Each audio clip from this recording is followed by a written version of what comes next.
Welcome back. In this video, I would like to talk about something else.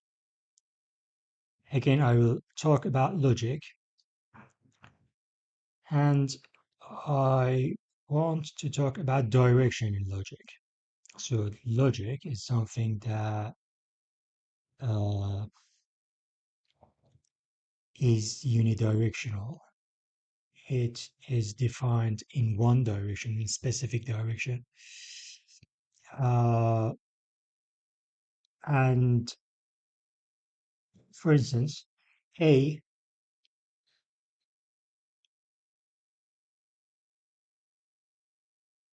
implies, for instance, B.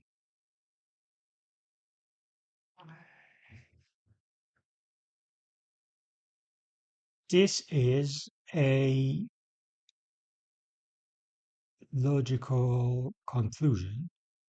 So B is implied from A. Of course, one can think of a different type of expression when B implies A. And in mathematics, this is called A, F, and only if B. It means it's bidirectional. A implies B and B implies A, but I'm talking about a different type of a direction in this video. I'm not talking about this direction here. I'm talking about a different type of direction. So let me start with a simple example and try to clarify what I mean. So let me basically erase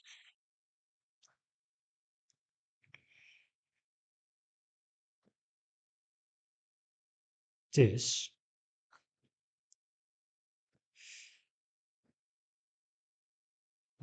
Consider this example. Consider absolute value function. Absolute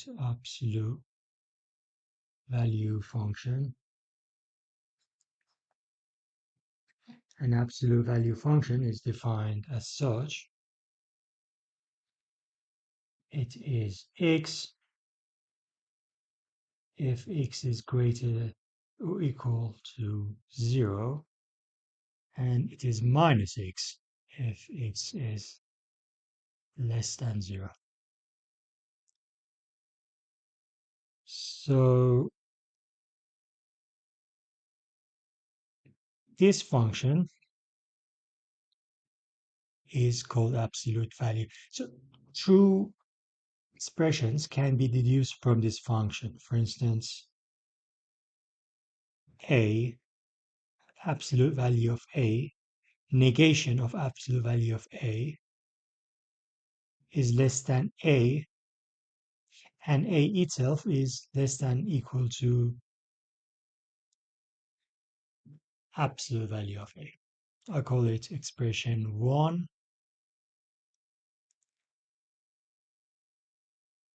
Then I can deduce another expression if a is greater or equal to minus c and a is less than or equal to c, then this implies, and if, and okay, forget this, and if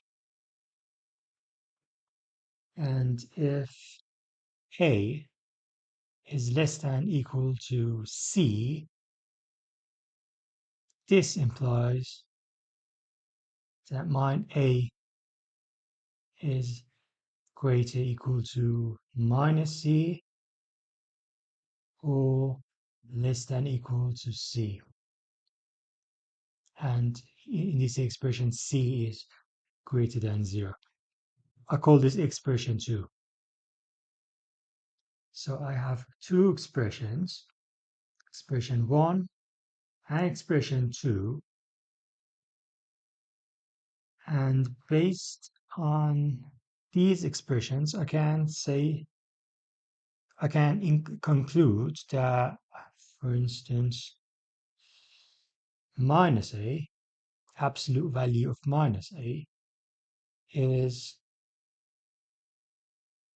less than equal to a, and this is less than equal to absolute value of a, and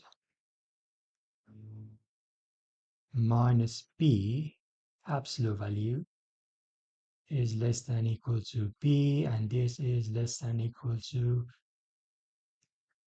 absolute value of b.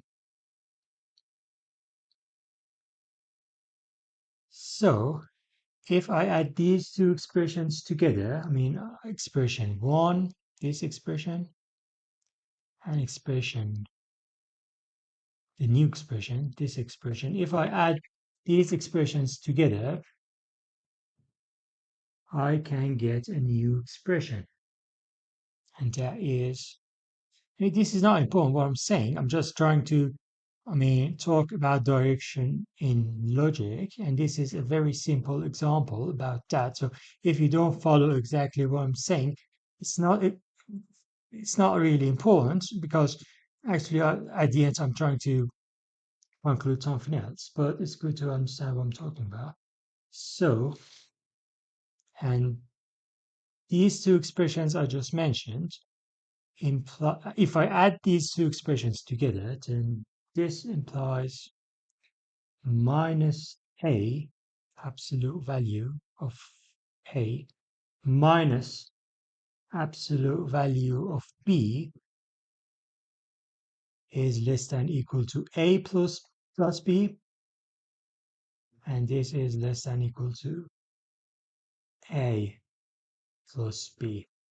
So here I just added this expression here, this expression here with expression 1.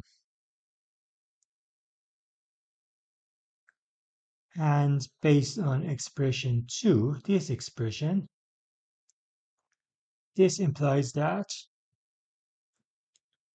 a plus b equals, absolute value of a, b equals to a plus b. Okay, this is 3. This is expression 3. So in this example, expressions 1 and 2 imply expression 3. So if the definition of absolute value is given, this definition over here, over there, this expression, if this expression is given, then I can deduce true expressions from that definition, expression 1 and expression 2, and in turn, expression 1 and expression 2 imply expression 3. This is one direction.